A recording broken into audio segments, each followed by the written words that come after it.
Correia é um ilustre investigador há muitos anos. Paulo Correia é um ilustre investigador.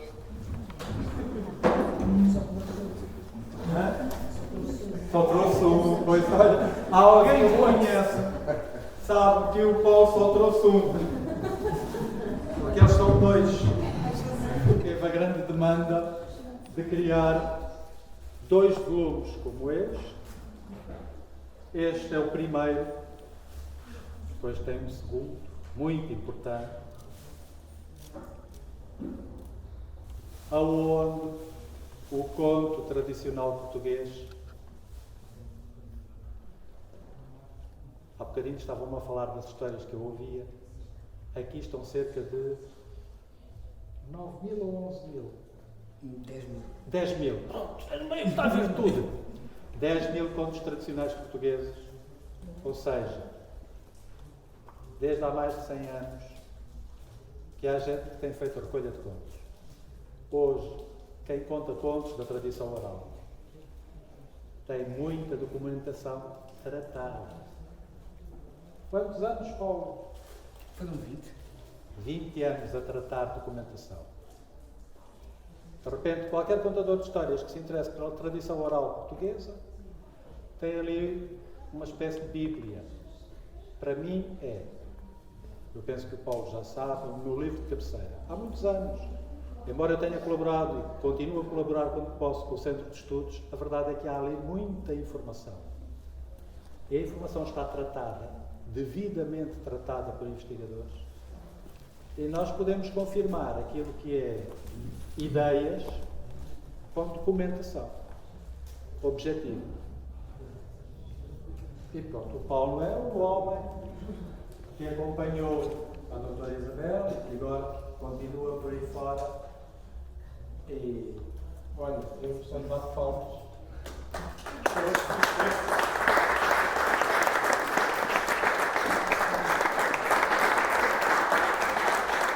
Faz-nos falta Isabel Cardigos aqui e que, de certa forma, vamos lá dizer que ela está. Ela está presente. Que ela está. E passo a palavra ao Paulo. Aliás, eu vou começar precisamente com ela, com a professora Isabel Cardigos, que uma vez começada a sua jornada no longo caminho do estudo dos contos tradicionais, estava ela no mestrado e começou por analisar na sua tese no mestrado 6 contos retirados da coletânea de contos tradicionais, uma daquelas coletâneas clássicas que o Fontinha se referiu, um dos nossos presidentes da República, Teófilo Braga. A minha opinião, eu sou muito direto, acho que é das piores recolhas que nós temos. E porquê é que eu digo que é das piores? Porque não se trata ali de transcrições da oralidade. Eu, ao ler aquilo, não reconheço o que ouço informantes dizerem muito naturalmente aos seus netos, aos seus amigos, enfim, informalmente, passar essa tradição de boca a orelha. O que eu vejo na recolha, ou melhor, na edição dos textos do Braga, é um conjunto de resumos. Estávamos no século XIX e não havia gravador. É óbvio que os coletores daquela altura não tinham a possibilidade de transcrever ipsis verbis, a não ser que tivessem conhecimentos de estenografia para colocar as palavras do informante diretamente na transcrição. E o que faziam era tirar algumas notas, e essas notas depois eram mais ou menos passadas a uma narrativa que era, no fundo, metade da voz do informante, metade de quem as reescrevia. Portanto, algumas dessas narrativas enfermavam de uma certa um aspecto muito literário. E é precisamente esse aspecto que foi o seguido pela professora Isabel Cardigos ao fazer a sua análise desses 6 contos tradicionais portugueses. Portanto, a análise foi uma análise literária com ferramentas da área da literatura. Ao avançar para o seu doutoramento, o que é que aconteceu? Houve uma mudança.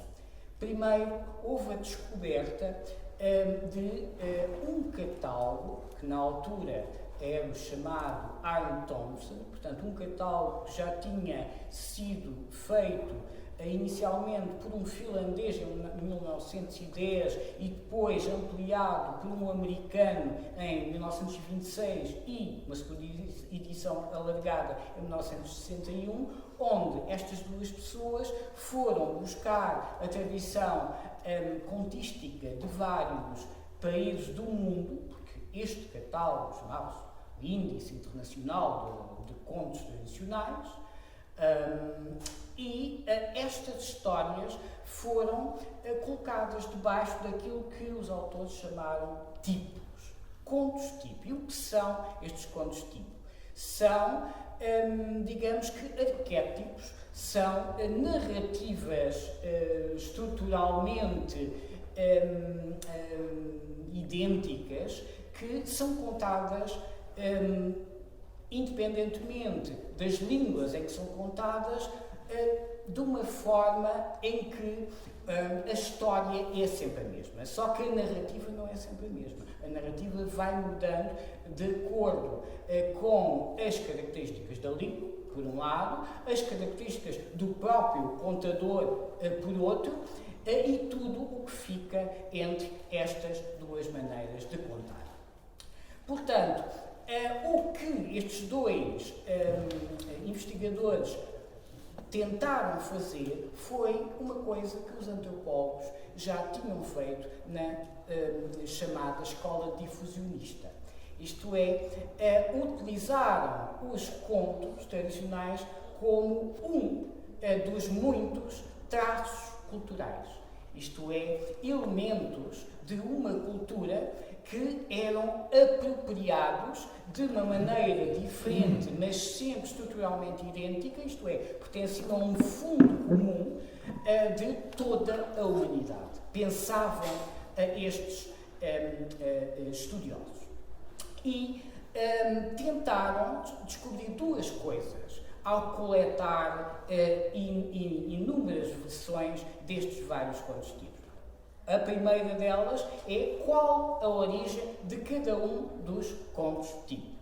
E a segunda coisa é por onde é que estes contos tipos passaram, qual o seu percurso dentro das chamadas áreas culturais. O que são as áreas culturais? São áreas geográficas que contêm os mesmos traços culturais. Neste caso, os mesmos contos tipo. É por isso que, a partir da consulta destas obras, podemos dizer, sem muita capacidade para a infabulação, portanto, com alguma certeza, que um determinado conto, como por exemplo As Três Laranjas, Os Três Cidades do Amor, pertence a um conto mediterrâneo.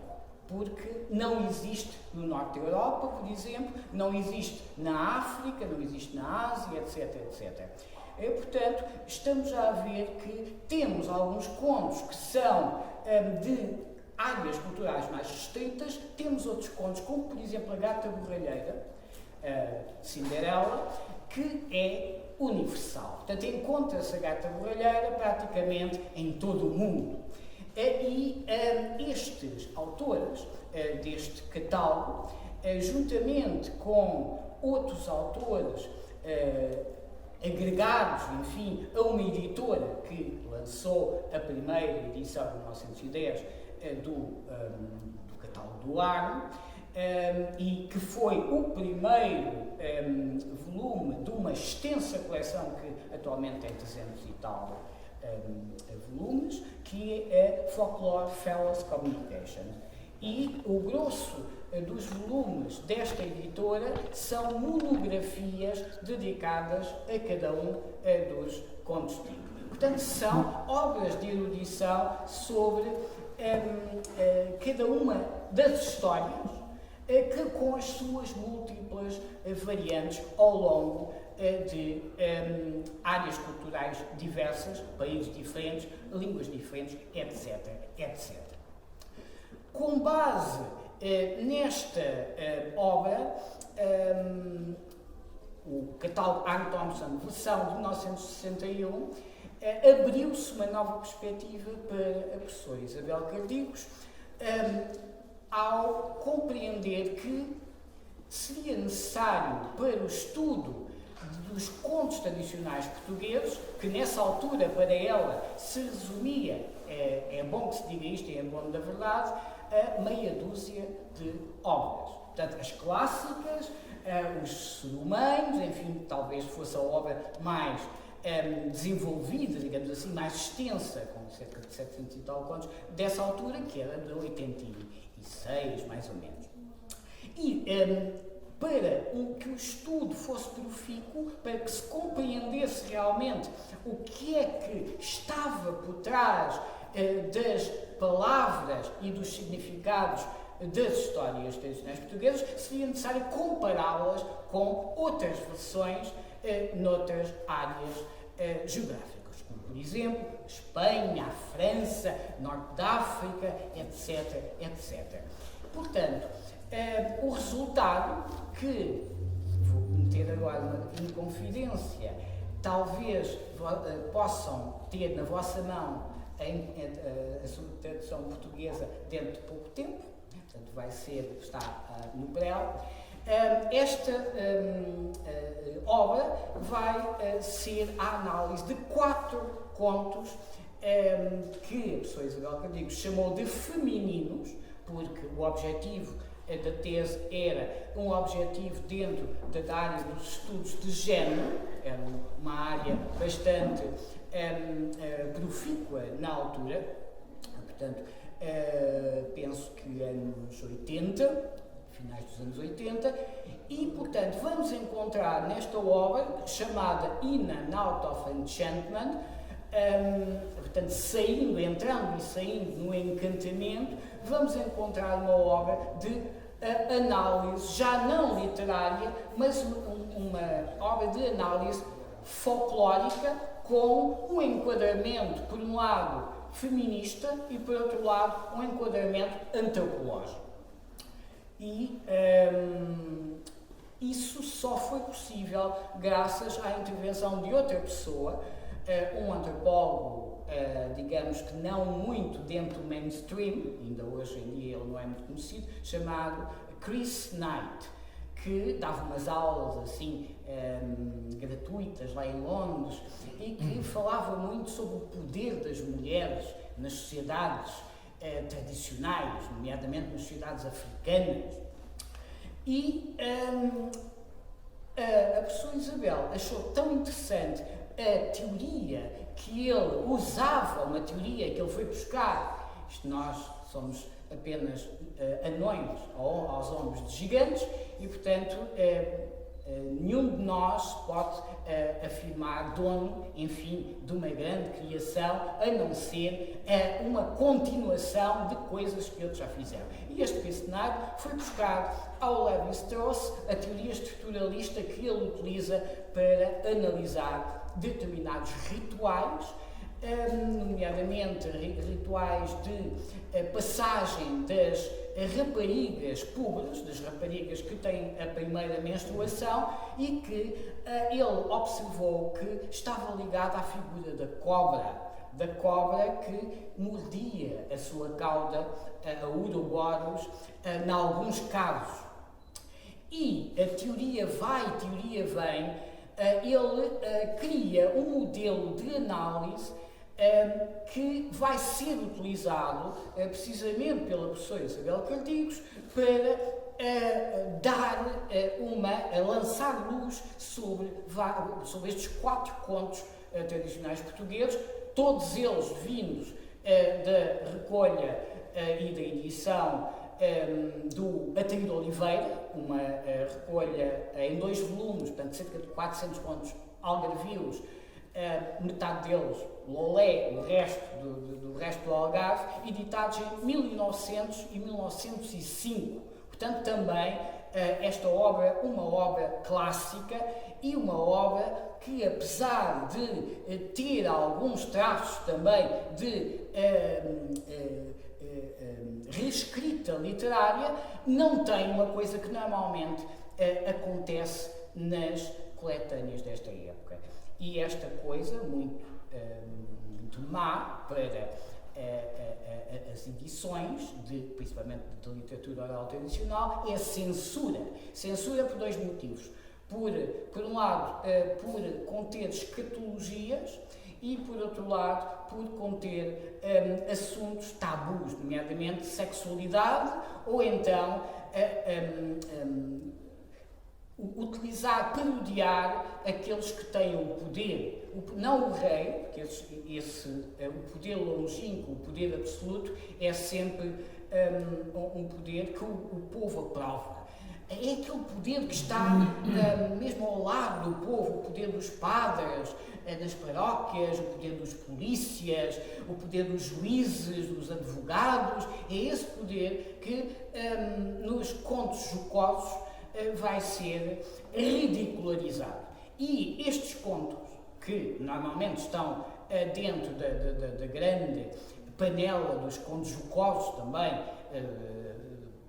podem-se chamar anedotas, eram sistematicamente colocados à margem das coletâneas de contos tradicionais, que privilegiavam os contos maravilhosos. Porquê? Porque eram contos de reis e princesas, contos estruturalmente mais complexos, contos que agradavam aos rapazes e raparigas ouvir ao adormecer, etc, etc. Os psicanalistas, por exemplo, o Bruno Bettelheim, também privilegiaram o estudo destes contos maravilhosos, porque tinham estruturas simbólicas mais ricas e que mais passíveis de ser analisadas à luz da psicanálise do que as anedotas.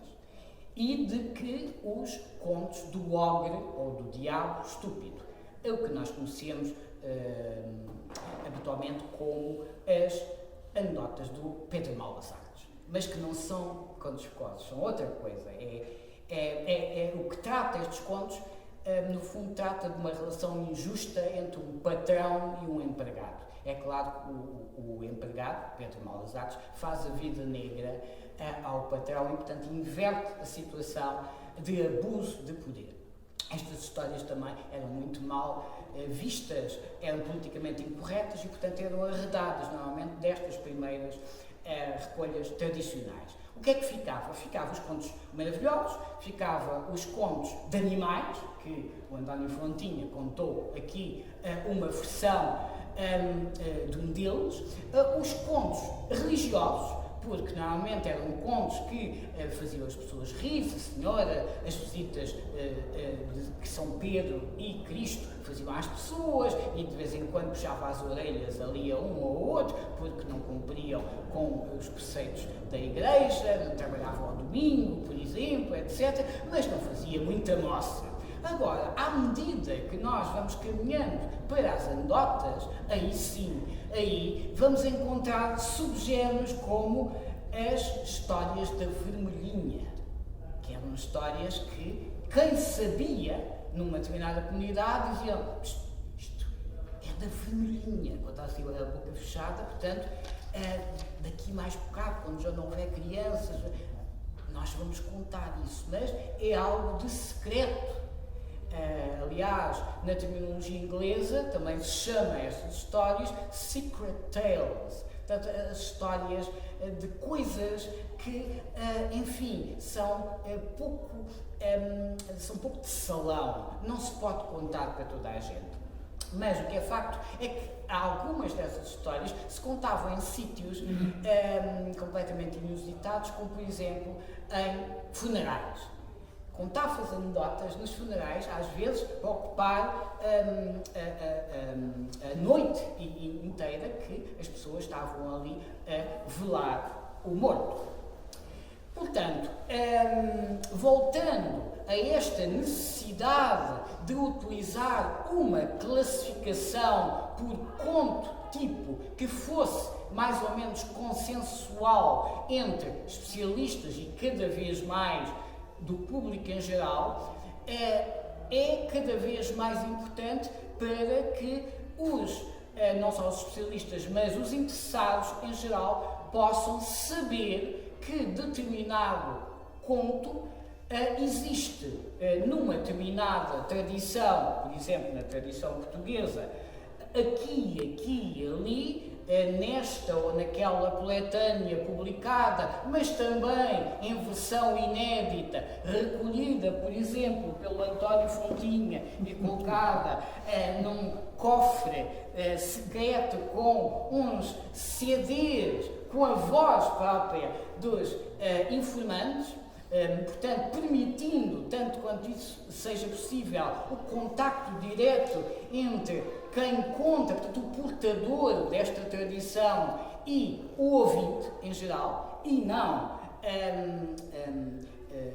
coartando esta transmissão direta de uma literatura que é memorial, portanto, a base é a memória, e que normalmente, atualmente, principalmente, é mediada pela leitura em livros. As crianças, porque foram as crianças, ou foram se tornando as destinatárias dos contos tradicionais, e quem conta estes contos tradicionais não conta de memória, mas lê as histórias nos livros, muitas destas histórias recontadas, por sua vez, por autores, já não portadores da tradição oral, mas verdadeiros autores, porque modificam o caráter das histórias, como por exemplo o António Torrado, que é bastante bom nisso, mas aquilo já não é tradição oral.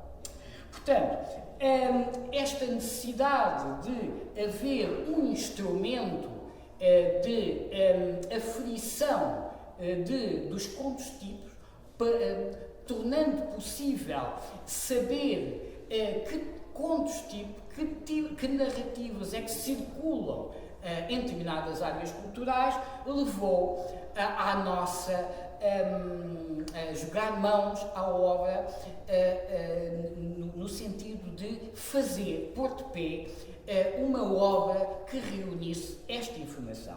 E o resultado primeiro saiu em 2006 em inglês, para um público, enfim, sequioso também de comparação, e que muitos deles não sabem português, e depois, avançando, surgiu a ideia de alargar não só o número de versões e de contos tipo que, entretanto, foram aparecendo em Portugal, alargar este repositório, este instrumento, a toda a lusofonia. Portanto, este primeiro volume, 900 e algumas páginas, vai então repertoriar esta imensa quantidade que em contos portugueses são cerca de realmente 10.000, à volta disso, versões, não contos tipo, que são classificados, portanto, algumas destas versões repetem a mesma história, são agrupadas em torno de 1011 contos tipo. Portanto, são 1011 narrativas e não mais. É claro que hoje em dia já se conhecem mais. Enfim, este trabalho é sempre um trabalho cumulativo e sempre revisível. Mas nesta altura também se pensou colocar debaixo de cada grupo de narrativas portuguesas, um número também cada vez maior de narrativas da lusofonia, desde o Brasil a Timor. E estas narrativas é óbvio que o Brasil está logo em segunda posição em relação a Portugal em número de narrativas. Porquê? Porque o Brasil foi um país que resultou bem em termos de digerir o colonialismo português, e o que nós vamos encontrar no Brasil em termos de tradição oral, pelo menos em relação ao conto, são duas coisas, são três coisas talvez. Por um lado, contos europeus, vindos diretamente de Portugal, ou pelo menos com uma grande preponderância a partir da fonte portuguesa. Depois, a contaminação africana vinda dos escravos, levados também pelos portugueses para o Brasil, e por outro lado, um repertório de contos indígenas que não se mistura. A miscigenação dá-se essencialmente entre os contos portugueses ou europeus e africanos. Os contos indígenas dos índios sul-americanos é uma outra coisa, talvez por uma razão muito simples, é que não são contos. São narrativas, mas são narrativas mitológicas. Estão ligadas ao aspecto religioso e são consideradas como algo de verdadeiro, mas verdadeiro do início do mundo. São histórias que os próprios heróis culturais, que são os deuses dessas religiões, são religiões sem Estado, são sociedades sem Estado, portanto, sociedades sem um Deus criador. Portanto, quem cria são animais, por exemplo, animais clânicos no norte da América, é, por exemplo, o corvo. O corvo é um grande herói cultural que vai ser também um personagem destes mitos, que nós, olhando para aquilo, dizemos, isto é um conto de animais, com animais diferentes. Mas o que é facto é que estas narrativas não se misturam. Portanto, temos aqui três universos completamente diferentes, e o que podemos encontrar no catálogo dos contos portugueses com os análogos dos países lusófonos vai ser essencialmente as versões africanas que se aparentam, porque também elas muitas das vezes não vêm diretamente da fonte portuguesa, são histórias contadas nas muitas línguas nativas, por exemplo, em Chokwe, e que se aparentam, enfim, com algumas narrativas portuguesas. E então estão cá para que os interessados possam, enfim, fazer as suas comparações. Mas nós não estamos a dizer que realmente existe não é mais uma versão portuguesa. São coisas diferentes. E, por outro lado, as versões do Extremo Oriente, as versões de Timor, curiosamente, não havia até há muito pouco tempo versões de Macau. Descobri há um mês ou dois uma versão de Macau. E esta versão é uma lenga-lenga, classificável dentro dos contos de fórmula, portanto, formulísticos, normalmente ligados também às atividades infantis, aos jogos infantis, etc. Portanto, o que nós podemos encontrar nesta ordenação da tradição portuguesa é um conjunto, primeiro dividido por género, contos de animais, contos maravilhosos, contos religiosos, etc., e dentro de cada género por conto-tipo, por narrativas diferentes umas das outras. E quer a tradição que estas narrativas sejam sempre em número finito. Portanto, apesar de, enfim, parecer, assim, à vista desarmada, uma coisa muito grande, mas não pode crescer muito para além disto em termos de combustível. Pode-se ainda avançar um bocadinho mais, já avançámos de 1011 para cerca de 1082, creio, combustível, mas as coisas vão se tornando cada vez mais difíceis, porque, no fundo, este substrato que é património de todos nós é uma espécie, funciona como uma espécie de inconsciente coletivo que nos banha sem nós darmos por isso. E, portanto, tudo o que não é da tradição, mesmo que possa ser contado, já não é fixado e já não é transmitido. Portanto, é uma cadeia que se quebra. E a tradição só funciona quando realmente existe uma percepção consciente ou inconsciente que aquilo é tradicional e, portanto, há uma adaptação pessoal e cada um de nós vai transmitir ao outro, ou uma audiência, de uma forma específica, mas sempre as mesmas narrativas. Isto a TV. O que é que nós podemos encontrar depois? Coisas muito interessantes. Para além de, isto depois o trabalho começou-se a adensar, primeiro o catálogo de base, como já disse, era o do Arno, depois passou a ser o do Arno e Thompson, depois passou a ser a do Arno, Thompson e Utter, que foi um alemão que lançou, mais uma vez, mãos à obra, olhando para a obra do Thompson e vendo que, como muitos dos americanos, ele era um puritano. Portanto, tudo quanto era obsceno, ele não descrevia, punha no catálogo obsceno e ficava uma caixa preta. Portanto, não se sabia o que é que estava lá. E o Utter, como alemão, enfim, trabalhador, lançou mão ali às versões da enciclopédia do conto e disse, este conto existe, é para ser descrito tal como ele é. E então reorganizou uma terceira edição do catálogo e é esse que está em vigência desde 2004. Mas, para além disso, como nós somos muito cocapuchinhos, fomos descobrir noutros catálogos regionais coisas que o Utter considerou isso mesmo, regionais. Isto não tem expressividade para figurar num catálogo universal, ou pertencimento universal. E então vamos tirar isso. Ele tirou imensa coisa do catálogo do Arno Thompson. Mas acrescentou outras coisas. Mas ficaram, entre as que ele tirou e outras que ele nem sequer pôs lá, muitas outras que existem em Portugal.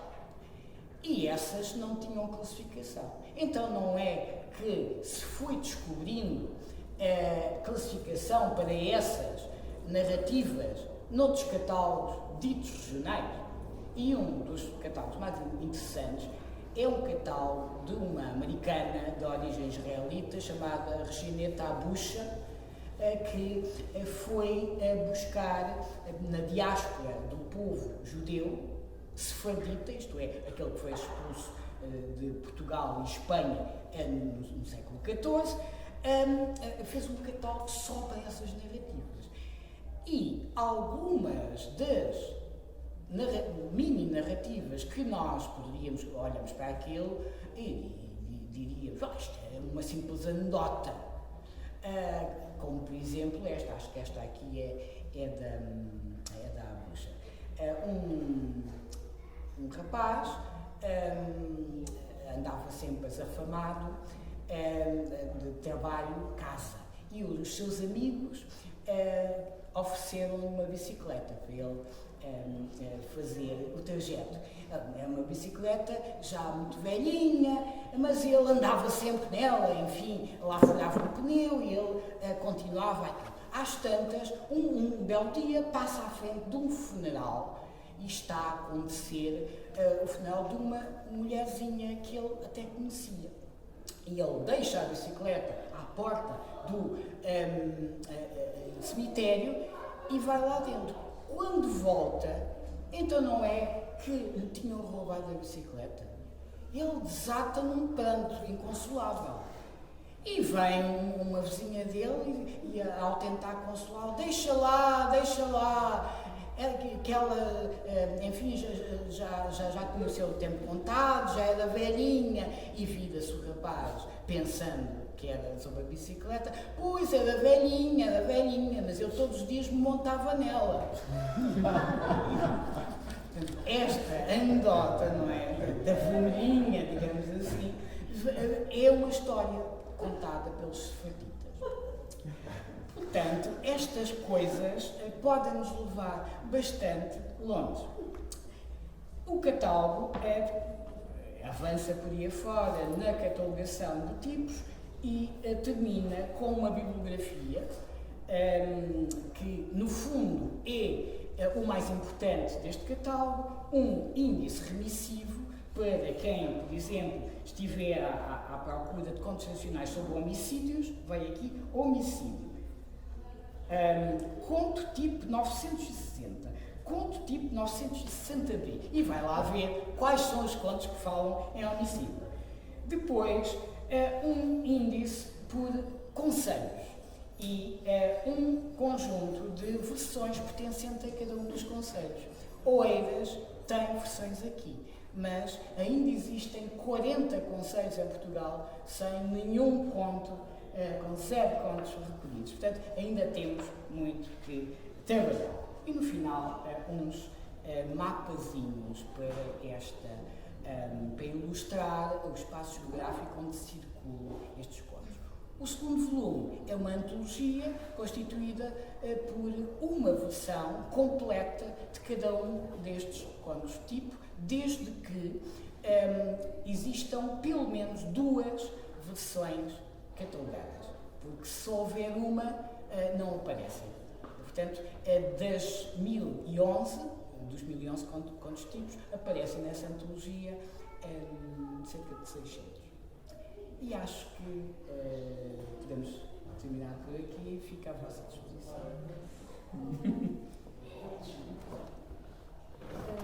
Queria só que falasse um bocadinho sobre os cardigos. Os cardigos que passaram que se tornaram carco são números, tipos, somente encontrados em Portugal até agora. E, portanto, o nome atribuído a esse número, criado de novo, leva, tal como aconteceu na tradição dos catalogadores, os nomes dos autores do catálogo respectivo. E, portanto, são aquilo que nós podemos considerar ecotipos.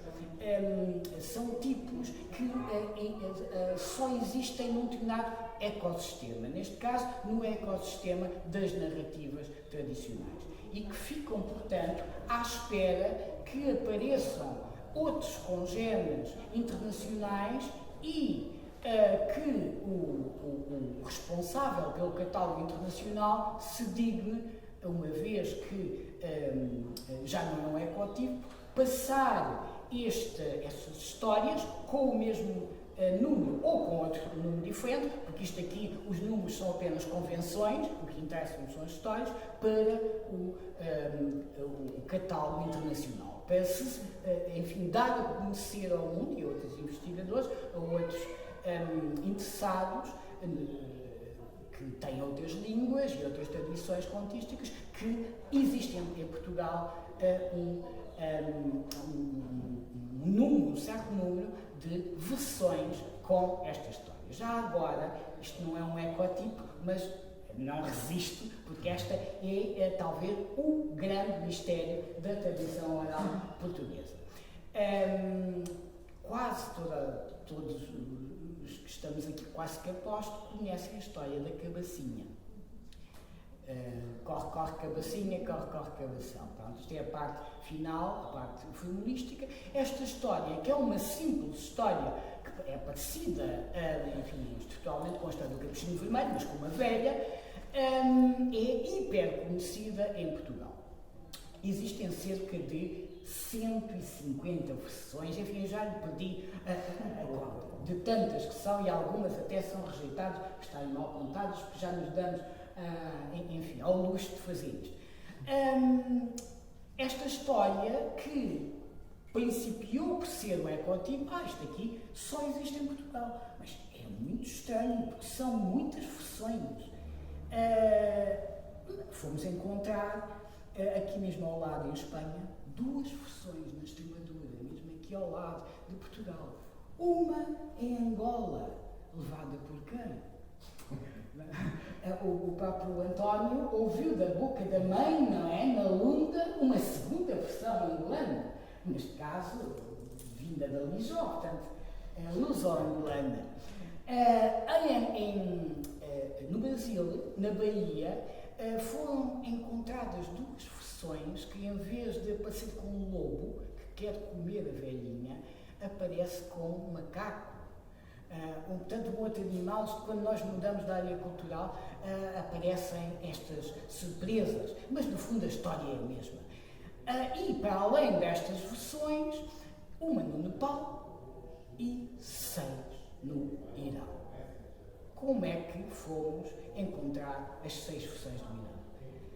Fomos encontrar num catálogo de contos persas, escrito em alemão, por um especialista em literatura oral e nesta área cultural, tanto na área persa e na área árabe, e este alemão, chamado Ulrich Martzulf, deu um tipo novo, neste caso asterisco 122F, que depois, ao passar para o catálogo português, nós colocámos atrás Martzulf, como é de praxe, asterisco 122F, e depois as versões todas portuguesas. Portanto, isto mostra que, para além de Portugal e das áreas de expansão naturais da cultura portuguesa, Brasil, Angola, um bocadinho Espanha, etc.,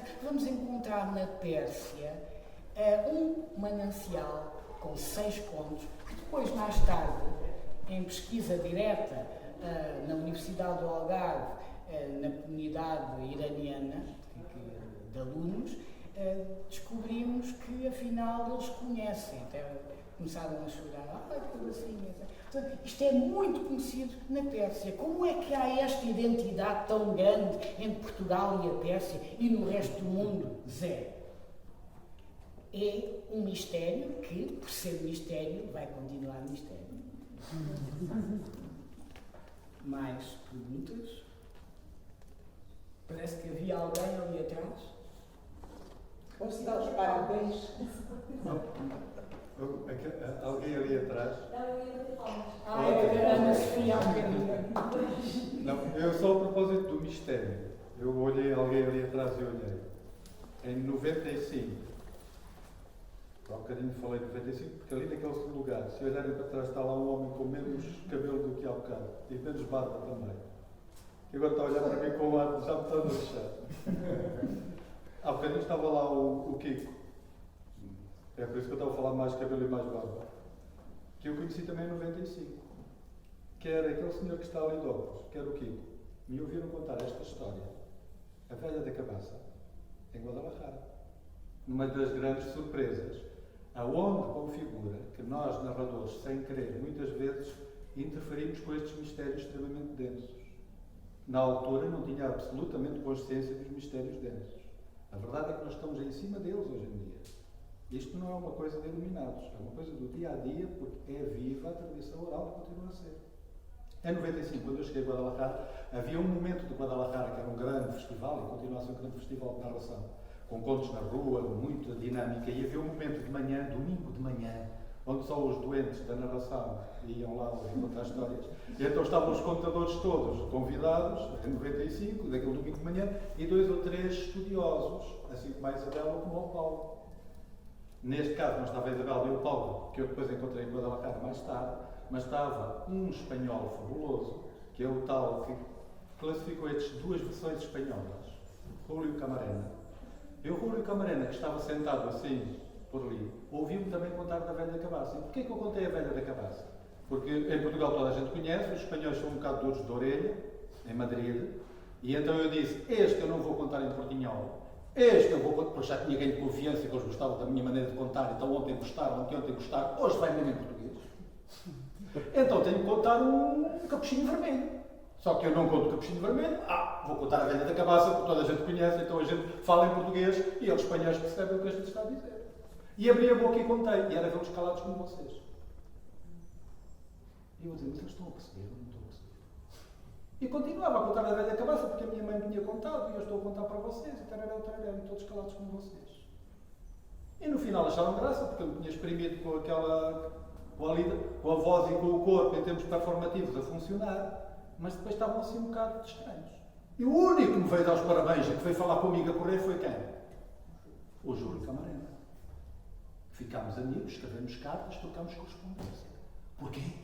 Essa história que tu contaste tinha sido uma descoberta dele. As toalhas em Portugal conta-se. Salta debaixo das pedras, dizem isso aí. Para nós é...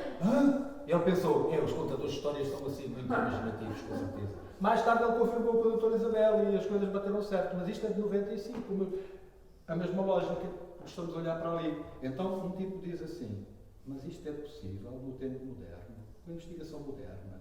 Como é que um finlandês, um americano e um alemão acham que isto é regional e não faz sentido?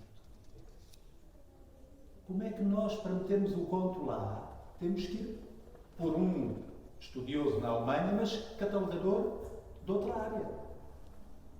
Isto acontece hoje em dia. Por isso, a doutora Isabel e mais meia dúzia, como tu, acham que os contos do Sul têm que ser ponderados de outra forma, não podem ter a mesma bitola, e depois há uma guerra entre indexadores, ou catalogadores. Eu não meto nisso. O que é importante para nós, contadores de histórias, e já que continuei aqui ao lado, na questão da identidade, o que é importante para nós, contadores de histórias, é que nós temos uma palavra a dizer, até no material ao nível do património, pela nossa sensibilidade, como os velhos tinham, como a tua avó tinha a dizer, nos contos que partilhou contigo, e etc. Por aí fora. É preciso dizer, já agora, esta é uma nota de rodapé, que o Júlio Camarena foi o primeiro a classificar e deu um tipo cache, isto é, Camarena Chevalier. Nós dizemos que é o catálogo. E que na primeira classificação, no primeiro catálogo, foi o que saiu. Em 2006. Sim, exato. E depois a Isabel mudou, e muito bem. Não, mas isso foi uma luta interna entre mim e ela, porque primeiro, o primeiro número foi março. Para vocês verem como essas questões são complexas. Esta carreira interna eu não conhecia, mas acho fantástico. Porque não foi trigolinho de farinha amparo. Estas questões mais dessas, estamos a falar da venda da cabaça, toda a gente sabe, aqui em Portugal, aquilo é básico. Qualquer um. Não é simples. Quando entramos numa dimensão internacional. Porque o número não é o mesmo. Ou não? Eu não percebi se a classificação do Camarena é anterior à nossa. Sim. Portanto, o Camarena não conhecia as versões portuguesas. Claro. Só que nós conhecíamos antes a classificação do Março. Ok. E depois é que conhecemos a do Camarena. E depois ficaram as duas, só que eram incompatíveis, porque eram números diferentes. E tínhamos que escolher. Eu sempre fui da opinião que o Camarena, isto não acontece só com este ecotipo dos contos espanhóis, do catálogo dos contos espanhóis, o Camarena, muitas das vezes, porque não é um nem dois, são muitos, quando eu digo muitos, é para uma dezena de tipos cachê, isto é, Camarena Chevalier, tipos novos, propostos pelos catalogadores do conto espanhol, onde encontraram uma versão castelhana, nenhuma versão catalã, nenhuma versão galega, nenhuma versão basca e 4 portuguesas. E ele põe cachê tal. E nós, como estas coisas, pronto, são o que são, eles editaram primeiro, portanto, vamos embora tenhamos mais número de versões, vamos adotar o tipo Camarena. Paulo, muito obrigada por ter vindo. Queria deixar só uma nota, se puder levar um abraço nosso à Isabel Cardigos. Eu já lhe dei ontem, mas pronto, tinha de falar nela. Porque é uma grande amiga e acho que o trabalho de uma vida tem que ser celebrado e falado em voz alta em todos os lugares. E aquele trabalho que teve a colaboração de imensa gente, tem um esforço imenso da Isabel, que dedicou a vida dela toda a esta área e ao Centro de Estudos Ataíde de Oliveira, onde felizmente o Paulo continua a dar corpo a esse trabalho. Obrigadíssimo por ter vindo.